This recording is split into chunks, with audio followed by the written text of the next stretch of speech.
Assalamualaikum warahmatullahi wabarakatuh. Halo semuanya, kenalin aku Mita. Di sini aku bakal jelasin nih SPS lanjutan yang selanjutnya. Nanti kita bakal membahas tiga materi. Yang pertama kita akan membahas tentang ANOVA. Oke? Nah, tugasnya yang pertama itu adalah kita itu bakal menguji dari 5 orang siswa dan diujinya itu dari tiga kurikulum, guys.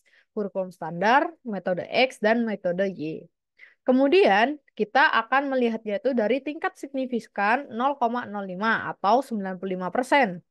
Kemudian eh, penelitian ini itu dilakukan dalam waktu 3 bulan. Kemudian itu dari hasil analisis ini, apakah nih ada perbedaan kemampuan dalam akademik siswa melalui kurikulum-kurikulum tersebut. Oke, yang pertama kita kan udah aku giniin ya, teman-teman udah aku masukin. Kemudian kok ini kok ini ada warnanya kayak gini, Kak? Nah, karena warnanya kayak gini, kita masuk ke variable view seperti ini. Nah, di variable view ya kan? Nah, kita bakal dimasukin nih nilai akademiknya, terus metode kita masukin yang ininya ini loh, yang atasnya ini. Nah, kita masukin nama-namanya di variable view. Kemudian tipenya tetap numerik dan width-nya 88, desimalnya 0 karena kita tidak ada menggunakan desimal ya, teman-teman. Kemudian selanjutnya di value, kita yang atas ini tidak usah karena kita pakai scale. Sedangkan untuk nominal atau pengelompokan, kita masuknya di value. Nah, di value ini kita masukin nih metode-metodenya. Seperti ini. Gimana sih caranya, Kak, masukinnya? Misal, kita value-nya 4 ya. Terus kita masukin metode Z gitu. Metode Z. Gitu. Tinggal add, tuh, masukkan. Tapi kalau kalian, Kak, tapi kok kayak salah gitu nulisnya. Terus gimana? Tinggal diklik gini, terus kita remove. Udah selesai, kita oke. Oke, semuanya aman? Oke. Kita selanjutnya bakal masuk di sini. Ini 1122 ini gimana? Ya, seperti soal tadi, teman-teman. Nah, di soal kan kita kan satu nih. Ini standar standar metode standar ini satu. Jadi 40, 20, 56 sampai 87 ini kita masukin sesuai dengan itunya. Tuh kan, sama kan 11, 22, 33 gitu. Oke, kita akan lanjut ke analyze ANOVA-nya. Yang pertama, kita masuk ke analyze, terus masuk ke compare means, dan masuk ke one way ANOVA. Seperti ini. Kemudian dependent, kita masukkan nilai akademik yang menjadi scale-nya. Kemudian nominalnya kita masukin yang metode penelitian itu jadi faktor. Jadi kayak nilai akademik ini berpengaruh itu dari mana? Nah, faktornya adalah dari kurikulumnya. Seperti itu. Masuk, masuk, masuk. Eh, nggak mau masuk. Oh, diginiin aja ya teman-teman. Kalau nggak bisa dimasukin, tinggal klik gini. Misalnya gini ya. Ini klik gini, dikeluarin. Tinggal klik gini, masukin. Pencet ini. Oke. Lalu kita masuk post hoc. Di sini kita akan menggunakan metode yang namanya Beveroni dan Turki. Jadi kita dua-duanya kita checklist seperti ini. Oke. Lalu kita continue dan oke. Tada, kita udah keluar nih hasilnya dari post hoc testnya, terus homologous subtest, subsetnya, dan juga one way ANOVA-nya. Oke, selanjutnya kita bakal masuk ke analisis. Di analisis kita dapat post hoc testnya itu di multiple comparisons, terus kita dapat nilai akademik dan juga kita dapat mana? One way test. Ini sebenarnya harusnya masuk ya teman-teman. Kita bisa pakai ini. Kalau misal kita mau masukin ya. Aku masukin dulu. Aku biasanya itu pakai snipping tool. Jadi biar nggak besar gitu loh teman-teman. Tinggal diginiin. Tarik garis seperti ini. Selesai. Tinggal Ctrl C. Terus masukin ke dalam sini. Dimasukin di bawahnya. Nah, sudah keluar ya teman-teman. Nah, di ANOVA sendiri kita mendapatkan signifikan 0,16. Oke, di 0,16. Kemudian kita bakal nyari di tingkat tabelnya, F tabelnya gitu kan. Kita kan teknisifik, tingkat signifikansinya 5%. Ya, teman ya, 5%. Nah, 5% itu kan 0,05 seperti pada di soal ini. Nah, seperti ini. Kemudian kita itu ada nih awalnya kita itu nyariinnya tuh hipotesisnya. Hipotesisnya itu gimana? Yang pertama, nggak ada H0 itu tidak ada perbedaan. H1 itu ada perbedaan antara nilai akademik dengan kurikulumnya gitu kan. Lalu kita cari di F tabelnya dan F hitung. F tabelnya itu kita signifikan dapat 5%. Data yang tadi 0,05 tingkat signifikan. Kemudian DF-nya itu C. C itu apa sih? C itu adalah metode yang digunakan. Kita kan metode yang digunakan kan ada 3. Berarti 3 dikurangi 1. Jadi 2. Kemudian DF denominator itu adalah N. N itu apa sih, Kak? Kak? Nah, N itu adalah dari jumlah keseluruhannya. Kan ini kan ada 5 terus ini 3. Tinggal aja 5 kali 3 berapa? 15. Atau kalian juga lihat dari SPSS kalian yang seperti ini, di nilai akademik kan isinya ada 15. Nah, seperti itu. Kemudian eh mana tadi? Oh, ini. Kemudian untuk C-nya, ingat tadi metodenya ada berapa? Ada 3. Maka 15 dikurangi 3, 12.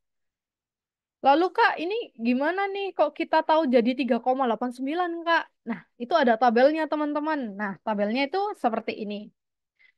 Kita akan menggunakan tabel yang eh bentar, ini banyak sekali teman-teman tabelnya. Nah, ini dia yang tabel F. Nah, untuk upper tail area. Kan kita pakai 0,05 dengan kumulatif probabilitasnya itu 0,95 atau 95%. Kemudian kita cari tadi 12 kan? Ya kan? Tadi di mana? Ini ada tulisannya. Bentar. Di sini kita mencari 0,05 tingkat signifikan. 12 itu adalah DF denominator. Terus yang kemudian 2 itu apa? Degree of freedom. Oke, kita cari satu-satu. Di sini kita cari nominatornya dulu yang DF1. DF1 yang isinya 2 tadi. Nah, ini 2. Oke. Kan kita juga upper tail-nya itu 0,5 udah ketahuan. Terus kemudian kita DF2-nya atau denominatornya itu di 12. Kita tarik sampai sini. Oh, dapatnya 3,89 guys. Oke, berarti di sini 3,89. Kemudian hasil output hitung F-nya itu ada di SPSS guys 5,969. Itu didapat dari mana? Dari sini teman-teman di ANOVA-nya, di one way ANOVA-nya, yaitu sebesar 5,969. Oke, untuk mencari kaidah keputusannya, kita harus membandingkan nih antara F tabel dan F hitung, yaitu F hitung itu kalau bisa lebih kecil dari F upper, maka H0 diterima. Kalau misal F hitung itu lebih besar daripada F upper, maka H0 ditolak. Nah, terus kita juga membandingkan F tabel dan F hitung juga dari pengambilan keputusan dari signifikan. Dari jika kurang dari 0,05 H0 ditolak, jika lebih dari 0,05 H0 diterima. Ini signifikannya dari mana, Kak? Ya, tentu di tabel ANOVA tadi. Kita dapatnya 0,16. Maka kita akan mendapat keputusan bahwa eh, F hitung itu tuh lebih besar dari F upper dan nilai signifikan itu lebih kecil dari 0,05. Maka H0 itu ditolak. Yang artinya tingkat kepercayaan 95% ada perbedaan varians pada ketiga metode nilai akademik. Yang di mana ini tuh mempengaruhi guys nilai akademik dengan metodenya. Kemudian kita melihat tingkat signifikan masing-masing. Yang tadi kita lihat ada post hoc test yang dimana kita itu mencari dari metode Turki dan metode Banforoni. Di mana metode Metode Turki yang bisa kita lihat tingkat signifikan itu setiap terhadap X dengan metode standar dengan metode metode X dengan metode Y. Jadi seperti itulah, yaitu sama aja guys. Apa namanya? Kayak apa ya kalau bisa dibilang tuh kayak ya sama aja dari keputusan yang tadi, cuman kita itu hanya ambil yang signifikannya aja. Jadi perbandingannya dengan 0,05 tadi. Jika kurang dari 0,05 maka ditolak, jika lebih dari 0,5 berarti itu diterima. Dan ingat kalau diterima itu tidak ada perbedaan dan kalau ditolak ada perbedaan. Jadi kesimpulannya seperti itu aja teman-teman. Oke, selanjutnya kita bakal eh, masuk ke materi Chi-square. Halo semuanya, kita akan masuk ke Chi-square. Chi-square itu kita itu mau lihat nih tingkat kepercayaan 95% itu apakah dari orang-orang nih beli-beli kayak gini tuh apakah mereka itu seimbang gitu walaupun jumlahnya berbeda. Tuh. Oke, kita punya 15 responden nih dengan jenis meson jet yang paling mereka suka itu berbeda-beda. Ada gelang, lanyard, dan juga tote bag. Nah, di sini kita bakal nomor satu itu adalah tote bag, tote bag. Kemudian yang dua adalah lanyard, dan yang ketiga adalah gelang. Kemudian, udah seperti biasa, udah aku masukin nih teman-teman. Seperti ini. Udah kita masukin nih. Nah, terus ini karena kita biar bisa lebih gampang, biar tidak menulisnya itu menggunakan sebuah kata, jadi kita ganti menjadi angka. Kemudian seperti biasa di variable view, kalau misal kita mau ada pengelompokan seperti ini. Lalu yang pertama kita menggunakan string, respondennya kita menggunakan string ya teman-teman. Pakai string. Kemudian seperti biasa pakai 8 words aja karena cuma sampai 8 kata aja, nggak sampai lebih juga. Kalau misal itu lebih, kalian bisa nambahin lagi teman-teman. Kemudian kita yang kedua pakai numerik karena kita pakai angka. Kemudian yang selanjutnya, string itu dibuat apa sih Kak? Tentu saja string itu buat kalimat. Makanya dia pakai string, sedangkan kalau numerik itu pakai angka. Seperti tadi kita menggunakan nama, jadi menggunakan string. Kalau misal kita menggunakan angka, kita pakai numerik. Oke, selanjutnya karena kita sudah punya angka yang untuk dikelompokkan, kita seperti biasa masukin ke value seperti yang tadi dijelaskan di ANOVA. Oke, lalu kemudian kita bakal ke analyze teman-teman. Di analyze kita ngapain Kak? Ih, ngapain ya? Kita masuk ke non-parametric test, oke, yang ini. Lalu kita paling bawah di legacy dialog, kita masuk ke Chi-square. Seperti ini. Tuh. Nah, kemudian kita masukin nih merchandise, masukin ke test variable list. Kemudian kita coba ke exact, terus kita masuk ke exact, 5 menit, continue. Oke? Opsinya kita pakai, nggak usah lah. Kita langsung aja. Seperti ini. Nah, hasilnya keluar nih. Loh, padahal tuh loh, lanyardnya tuh loh 7. Yang beli itu 7. Dan yang lain itu 4 4. Kok bisa sih mereka itu balance 5 5 5? Nah, itu berarti penjualannya, tingkat penjualannya itu sempurna, teman-teman. Dengan skornya 1,200, 1,200, kemudian DF-nya 2, signifikannya asimnya itu 0,549 dan exactnya itu 0,86.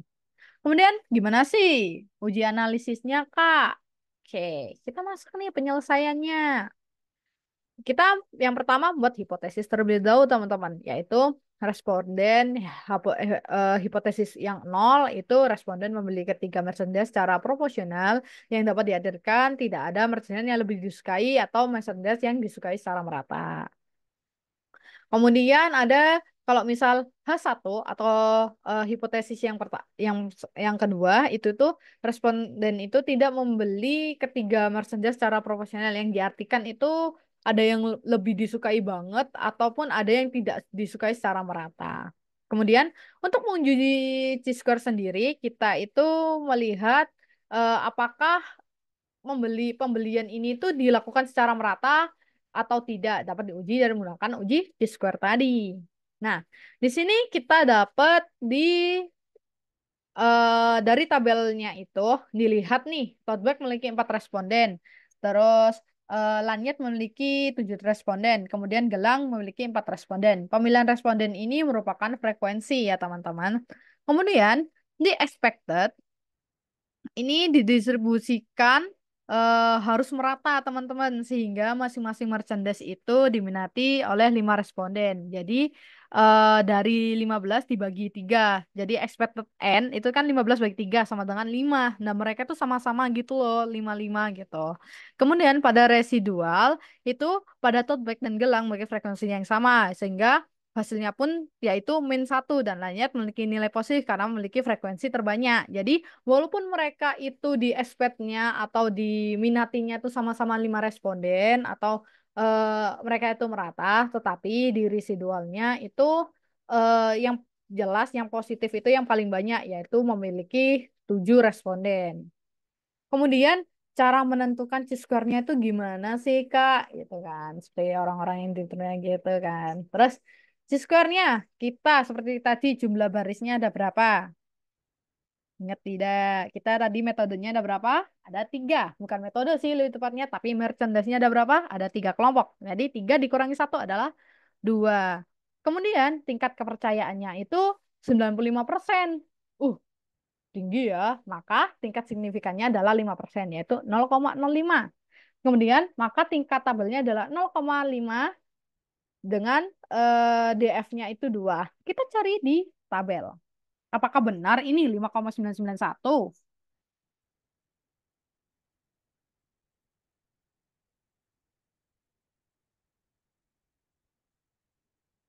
Nah, di sini. Kenapa sih kok X pangkat 2? Nah, X pangkat 2 ini menggambarkan untuk di-square teman-teman. Di kita tadi dapat berapa signifikannya? 0,05. Kemudian kita dapat DF-nya berapa? 2. Jadi 5,991. Oke, udah ketemu ya di sini teman-teman. Nah, kemudian kita ini dapat chi-square hitungnya itu 1.200. Bukan 1.200, teman-teman. 1,2 atau 1,200. Kemudian kaidah keputusannya itu gimana sih? Seperti tadi, yaitu membandingkan chi-square dengan chi-square hitung dengan chi-square tabel. Chi-square hitungnya dari mana? Yang kita buat di SPSS tadi, yang dapat dari SPSS sama yang dari tabel. Jika chi-square hitung itu kurang dari chi-square tabel, maka diterima. Kalau sebaliknya, maka ditolak. Ya, sama juga dengan probabilitasnya. Jika probabilitasnya itu lebih dari 0,05, maka H0-nya diterima. Kalau probabilitasnya 0, kurang dari 0,05, maka H0-nya ditolak. Oke, karena chi-square hitungnya adalah 1,200, terus itu lebih kecil banget dari chi-square tabelnya, maka itu H0-nya itu diterima. Oke, lalu kita melakukan uji berdasarkan probabilitas yang dimana exact ya, namun jika pada asymmetric sudah lebih dari tingkat signifikan, maka melakukan asim. Asim itu kalau misal dia itu lebih dari 0,05. Nah, kemudian dia kan asim signifikannya itu 0,549. Nah, itu kan lebih besar dari 0,05, maka itu diterima. Jadi dapat disimpulkan nih, kedua cara itu menghasilkan keputusan yang sama, yaitu H0 diterima. Berarti konsumen itu membeli ketiga merchandise secara proporsional yang dapat diartikan tidak ada merchandise yang lebih disukai dan mereka itu dibelinya secara merata, guys. Terus walaupun dalam sampel merchandise tote bag itu yang paling banyak dibeli, namun di uji T-square-nya ternyata distribusi sampel tersebut sesuai dengan distribusi teoritis yang seharusnya, yaitu merchandise dibeli secara merata. Oke, nanti selanjutnya ini agak sedikit rumit ya teman-teman. Selalu dilihat ya videonya.